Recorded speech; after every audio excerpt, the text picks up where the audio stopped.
രക്ഷയുടെ പാതയിൽ. ഈശോ മിശിഹായിക്ക് സ്തുതിയായിരിക്കട്ടെ. എല്ലാവരും സുഖമായിട്ടിരിക്കുന്നോ? അപ്പോൾ പണ്ട് സിസ്റ്റർ പറഞ്ഞതുപോലെ ഒരു ആക്ടിവിറ്റി നമുക്ക് ചെയ്താലോ? നമുക്ക് ഓർമ്മിക്കുന്നുണ്ടോ ആ സ്പ്രിങ് അപ്പ് പറഞ്ഞത്? അപ്പോൾ സിസ്റ്റർ പറയുമ്പോൾ ചെയ്യണം കേട്ടോ. Spring up, spring down, spring up, spring down, spring up. Okay, ഇപ്പോൾ എല്ലാവരും സ്പ്രിങ് പോലെ നല്ല വൈബ്രൻ്റ് ആയി അല്ലേ? അപ്പോൾ ഇനി എല്ലാവരും കണ്ണൊക്കെ ഒന്ന് അടച്ച് കൈകളൊക്കെ കൂപ്പി പിടിച്ച് നമുക്ക് ഈശോയോടൊന്ന് പ്രാർത്ഥിക്കാം. ഈശോയെ, മുന്തിരിച്ചെടിയായ അങ്ങയോട് ചേർന്ന് നിന്ന് നല്ല ഫലങ്ങൾ പുറപ്പെടുവിക്കുന്നവരാകുവാൻ ഞങ്ങളെ അങ്ങ് അനുഗ്രഹിക്കണമേ. ഓക്കെ, ഇനി എല്ലാവരും നിങ്ങളുടെ കസേരയിലിരിക്കുക. അപ്പോൾ നമ്മൾ 2 അധ്യായം പഠിച്ചു കഴിഞ്ഞല്ലേ? എല്ലാം മനസ്സിലായില്ലേ? നമുക്ക് 1-ാമത്തെ അധ്യായത്തിൽ നമ്മൾ എന്ത് പഠിച്ചു? പിതാവായ ദൈവം കൃഷിക്കാരൻ, ഈശോ മുന്തിരിച്ചെടി, നമ്മളൊക്കെ മുന്തിരിച്ചെടിയാകുന്ന ഈശോയിലെ ശാഖകൾ. എന്നിട്ട് ഈശോയോട് ചേർന്ന് നിൽക്കണം എന്ന് പറഞ്ഞു. എങ്ങനെയാണ് ഈശോയോട് ചേർന്ന് നിൽക്കുന്നതെന്ന് പറഞ്ഞേ? എങ്ങനെയാ? ഈശോയുടെ കൽപ്പനകൾ പാലിച്ച് ഈശോയോട് ചേർന്ന് നിന്ന് ഫലങ്ങൾ പുറപ്പെടുവിക്കണം. ഈശോയോട് ചേർന്ന് നിൽക്കാതെ കൽപ്പനയൊന്നും പാലിക്കാതിരുന്ന് നമ്മൾ എങ്ങനെയാവും? നമ്മൾ മുറിച്ച ശാഖ പോലെ കരിഞ്ഞ് ഉണങ്ങിപ്പോവും. നമ്മളിൽ നിന്ന് ഫലങ്ങൾ ഉണ്ടാവുമോ? ഫലങ്ങൾ ഉണ്ടാകില്ല അല്ലേ? ഇനി അത് കഴിഞ്ഞ് നമ്മൾ പഠിച്ചു, ഈശോയിൽ വിശ്വസിച്ച് ഈശോയുടെ കൽപ്പനകൾ പാലിക്കുന്ന സഭാ സമൂഹത്തിലെ അംഗങ്ങളാണ് നമ്മൾ ഓരോരുത്തരും. ആ സഭയാകുന്ന ശരീരത്തിൻ്റെ ശിരസ്സാണ് ഈശോ. ആ ഈശോയുടെ ഓരോ അവയവങ്ങളാണ് നമ്മൾ ഓരോരുത്തരും. ആ അവയവങ്ങളായ നമുക്ക് വിവിധ ധർമ്മങ്ങൾ ഉണ്ട്. ആ വിവിധ ധർമ്മങ്ങൾ ഏതൊക്കെയാണോ അതിനുവേണ്ടി നമ്മെ സഹായിക്കുന്ന പല കാര്യങ്ങളുണ്ട്. അതിലൊന്നാണ് കൂദാശകൾ എന്ന് നമ്മൾ കഴിഞ്ഞ അധ്യായത്തിൽ പഠിച്ചു അല്ലേ? ഇത്രയും കാര്യമാണ് നമ്മൾ ഇത്രയും ദിവസങ്ങൾ കൊണ്ട് പഠിച്ചത്. ഇനി നമുക്ക് പഠിക്കാനുള്ളത് 3-ാമത്തെ അധ്യായമാണ്. അതിൻ്റെ പേരെന്താണ്? കൂദാശകൾ, ജീവൻ നൽകുന്ന ചാലുകൾ. അപ്പോൾ സിസ്റ്റർ നിങ്ങളോടൊരു കഥ പറയാം. നമ്മുടെ ഈശോയെ ശിഷ്യന്മാരുമായിട്ട് സിസ്റ്റർ ഇതിനു മുമ്പത്തെ ഒരു ക്ലാസ്സിൽ പറഞ്ഞായിരുന്നു ഈശോയ്ക്ക് എത്ര ശിഷ്യന്മാരുണ്ടെന്ന്. എത്ര ശിഷ്യന്മാരാണ് ഉള്ളത്? ഈശോയ്ക്ക് 12 സ്ലീഹന്മാരുണ്ട് അല്ലേ? ശിഷ്യന്മാർ. അപ്പോൾ ഈശോ ഈ ശിഷ്യന്മാരെയൊക്കെ കൂട്ടി എന്ത് ചെയ്യും? ഇങ്ങനെ നടന്നിങ്ങ് പോരുന്ന വഴി ഈശോ ഒത്തിരി കഥകളൊക്കെ അവരോട് പറയും. ചില കഥകളൊന്നും നമ്മുടെ ഈ ശിഷ്യന്മാർക്ക് ഒന്നും മനസ്സിലാകത്തില്ല. അപ്പോൾ ഈശോ എന്ത് ചെയ്യും? അവർക്ക് അതൊക്കെ വിശദീകരിച്ചു കൊടുക്കും. അപ്പോൾ ഒരു ദിവസം ഈശോയും ശിഷ്യന്മാരും സമറിയ പട്ടണത്തിലൂടെ നടന്നു വന്ന് സിക്കാർ എന്ന സ്ഥലത്തെത്തി. അപ്പോൾ സിക്കാർ എന്ന സ്ഥലത്തെത്തിയപ്പോൾ ഈശോയ്ക്കും ശിഷ്യന്മാർക്കും എല്ലാം ഭയങ്കരമായിട്ടും വിശന്നു. അതുപോലെ ഈശോയ്ക്കൊക്കെ ദാഹിച്ചു. അപ്പോൾ നമ്മൾ എന്ത് ചെയ്യും? നമ്മൾ എവിടെയായാലും പപ്പായുടെ അമ്മയുടെ ഒക്കെ കൂടെ എവിടെയായാലും യാത്ര പോവുകയാണെ പോകുന്ന വഴി പപ്പായോടും അമ്മയോടൊക്കെ എന്നാ പറയും? എനിക്ക് വിശക്കുന്നു അല്ല, എനിക്ക് ദാഹിക്കുന്നു എന്നൊക്കെ പറയും. അപ്പോൾ എന്നെ ചെയ്യും? എവിടെയായാലും കടയിൽ അല്ലേ, ബേക്കറിയിലൊക്കെ കയറി നമ്മൾ കൂൾ ഡ്രിങ്ക്സ് ഒക്കെ കുടിക്കും. അപ്പോൾ അന്ന് ഈശോയ്ക്കൊക്കെ വിശന്നപ്പോൾ അവിടെ കൂൾ ഡ്രിങ്ക്സ് കടയൊന്നും ഇല്ലായിരുന്നു. എന്ത് ചെയ്തു? ഈശോയുടെ ശിഷ്യന്മാർ പറഞ്ഞു, ഞങ്ങൾ ആ പട്ടണത്തിൽ ചെന്ന് കുറച്ച് ഭക്ഷണ സാധനങ്ങൾ മേടിച്ചുകൊണ്ട് വരാം. അപ്പോൾ ഈശോ അവിടെ ഇരുന്നിട്ട് ശിഷ്യന്മാർ പട്ടണത്തിലേക്ക് യാത്രയായി. ഈശോ നോക്കിയപ്പോൾ അവിടെ ഒരു നല്ല കിണർ കണ്ടു.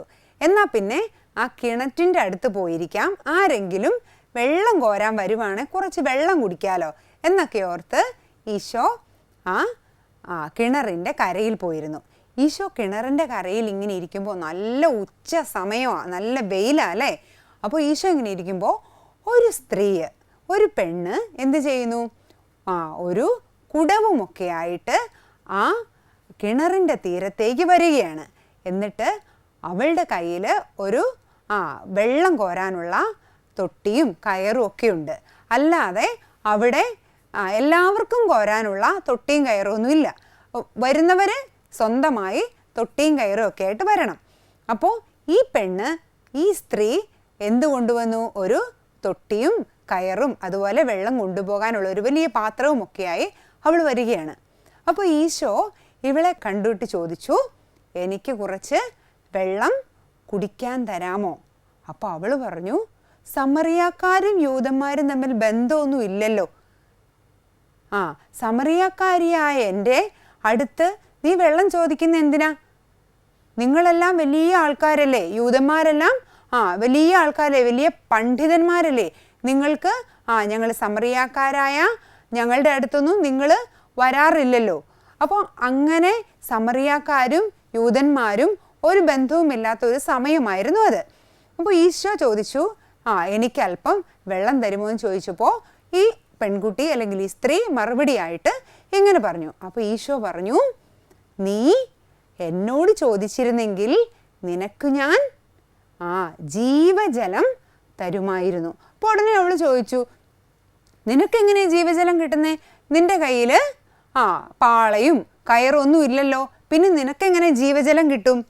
അത് നമുക്കൊരു ചോദ്യം അല്ലേ. ഈശോയ്ക്ക് എവിടെ നിന്നായിരിക്കും ഈ ജീവജലം കിട്ടുന്നേ? ഈശോയ്ക്ക് ജീവജലം കിട്ടുന്നേ എവിടെ നിന്നാന്ന് ഈശോ നമ്മളോട് പറയുന്നുണ്ട്. അപ്പോൾ ഈ കാര്യം നമ്മൾ കണ്ടല്ലേ, ഈശോ യാത്ര ചെയ്ത് ക്ഷീണിച്ച് കിണറും കരയിരിക്കുന്ന ഒരു ചിത്രമൊക്കെ നമുക്കിപ്പോൾ കാണാൻ പറ്റും.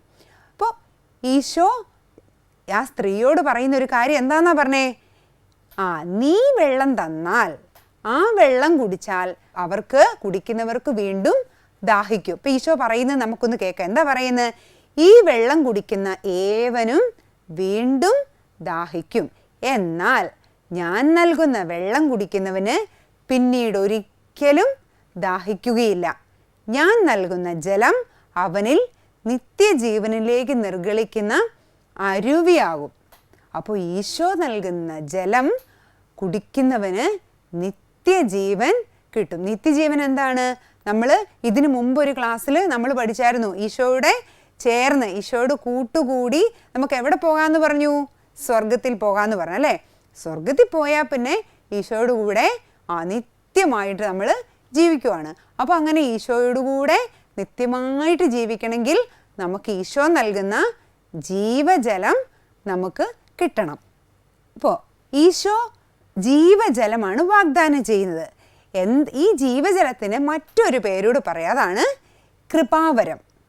അപ്പോൾ ഈ കൃപാവരം സ്വീകരിക്കുന്നവൻ അല്ലെങ്കിൽ ഈ ജീവജലം സ്വീകരിക്കുന്നവൻ എന്തായിത്തീരും എന്ന് പറഞ്ഞു? സ്വർഗരാജ്യത്തിന് അവകാശികളായിത്തീരും. നിത്യജീവൻ പ്രദാനം ചെയ്യുന്ന ഈ കൃപാവരം നമുക്ക് എവിടുന്നാണ് ലഭിക്കുന്നത്? നമുക്ക് സഭയിൽ. അപ്പോൾ ഈശോ സമറിയാക്കാരിയോട് പറഞ്ഞ കാര്യം നമ്മൾ കേട്ടല്ലേ, നിനക്ക് ജീവജലം തന്നേനെ. അപ്പോൾ നമ്മളിങ്ങനെ വിചാരിച്ചു, എവിടുന്നാ ഈശോ ജീവജലം തരുന്നേ? ഈശോ നമുക്ക് ജീവജലം തരുന്നത് എവിടുന്നാ? സഭയിലൂടെയാണ് ഈശോ നമുക്ക് ജീവജലം അല്ലെങ്കിൽ കൃപാവരം നമുക്ക് നൽകുന്നത്. അപ്പോൾ ഈ ചിത്രം നിങ്ങളൊന്ന് നോക്കിക്കേ. ഈ ചിത്രത്തിൽ നമുക്ക് എന്താ കാണാൻ പറ്റുന്നേ? ഇങ്ങനെ വെള്ളം ഒഴുകി പോകുന്നുണ്ടല്ലേ. ആ വെള്ളം ഒഴുകി പോകുന്നതിൻ്റെ രണ്ട് സ്ഥലത്ത് എന്താ ഉള്ളേ? വയൽ. ഈ വെള്ളം അതിലെ ഒഴുകി വയലുകളിൽ ചെല്ലുമ്പോൾ ഈ വയലുകൾക്കെല്ലാം വെള്ളം ലഭിക്കും. അങ്ങനെ വയൽ എന്ത് ചെയ്യും? നന്നായി വളർന്ന് അതിലെ നെൽച്ചെടികളൊക്കെ നന്നായിട്ട് വളർന്ന് നമുക്ക് നല്ല ഫലം ലഭിക്കും. അപ്പോൾ ഈ വെള്ളം, ഈ നീർച്ചാല് എവിടുന്നാണ് വരുന്നേ? വേറൊരു വലിയ ജലാശയത്തിൽ നിന്ന്, ആ വയലിനടുത്തുള്ള ഏതെങ്കിലും ഒരു കായലിൽ നിന്നോ അല്ലെങ്കിൽ വലിയൊരു തോട്ടിൽ നിന്നോ അങ്ങനെ വെള്ളം ഒഴുകുന്ന വലിയൊരു ജലാശയത്തിൽ നിന്ന് ചെറിയ ചെറിയ ചെറിയ നീർച്ചാലുകളായിട്ട് നമ്മൾ ഈ വയലുകളിലേക്ക് ഇതിനെ തിരിച്ചുവിടുന്നതാണ്. അപ്പോൾ ഗ്രാമപ്രദേശങ്ങളിൽ ജീവിക്കുന്നവരൊക്കെ ഇത് കണ്ടിട്ടുണ്ടായിരിക്കും. ഇനി പട്ടണത്തിൽ ജീവിക്കുന്നവരാണെങ്കിലോ നിങ്ങൾക്ക് എങ്ങനെയാണ് ഇത് മനസ്സിലാക്കാൻ പറ്റുന്നത്? നമുക്കറിയാം, നിങ്ങളുടെ പട്ടണങ്ങളിലൊക്കെ ചില സ്ഥലത്ത് വലിയ വാട്ടർ ടാങ്കുകൾ നിങ്ങൾ കണ്ടിട്ടുണ്ടല്ലേ, വലിയ വാട്ടർ ടാങ്കുകൾ. അപ്പോൾ ഈ വാട്ടർ ടാങ്കിൽ നിന്ന് വലിയ പൈപ്പ് ലൈൻ ഇടും. എന്നിട്ട് ആ പൈപ്പ് ലൈനിൽ നിന്ന് ചെറിയ ചെറിയ ചെറിയ പൈപ്പ് ലൈനുകൾ നമ്മുടെയൊക്കെ വീടുകളിലേക്ക് ഇടും. അപ്പോൾ ഈ വലിയ വാട്ടർ ടാങ്കിൽ നിന്ന് വലിയ പൈപ്പുകളിൽ കൂടി ചെറിയ പൈപ്പുകളിൽ കൂടി നമ്മുടെ വീട്ടിൽ വെള്ളം എത്തും. അപ്പോൾ ഇങ്ങനെ വെള്ളം നമ്മുടെ വീട്ടുകളിൽ എത്തുന്നത് പോലെ സഭയിൽ ഈശോയാകുന്ന വലിയ ജീവജലത്തിൻ്റെ ഉറവ, ആ ഈശോ എന്ത് ചെയ്യും? സഭയാകുന്ന വലിയ പൈപ്പിലേക്ക് ഈ ജീവജലം, ഈ കൃപാവരം ഒഴുക്കും.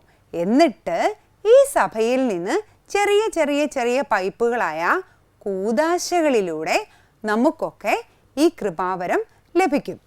അപ്പോൾ ഈ കൃഷിയിടങ്ങളിലേക്ക് ഒഴുകുന്ന ഈ നീർച്ചാലുകൾ കൃഷിയെ ഫലഭൂയിഷ്ഠമാക്കുന്നത് പോലെ നമ്മിലേക്ക് ഒഴുകിയിറങ്ങുന്ന കൃപാവരം നമ്മളെയും ഫലം ഉള്ളവരാക്കി മാറ്റും. ഈശോയിൽ നിന്നാണ് ഈ കൃപാവരം ഒഴുകി നമ്മിലേക്ക് എത്തുന്നത്. അപ്പോൾ നമ്മൾ എന്തെല്ലാം കാര്യങ്ങളാണ് ഇന്ന് പഠിച്ചേ? ഇന്ന് നമ്മൾ സമറിയാക്കാരിയെക്കുറിച്ചും ഈശോയെക്കുറിച്ചും ഒക്കെ ഒരു ചെറിയ ഈശോയുടെ ജീവിതത്തിൽ ഒരു ചെറിയ സംഭവം നമ്മൾ കണ്ടു. അപ്പോൾ ഈശോ അവളോട് വെള്ളം ചോദിച്ചു, അവൾ വെള്ളം തരില്ല എന്ന് പറഞ്ഞു.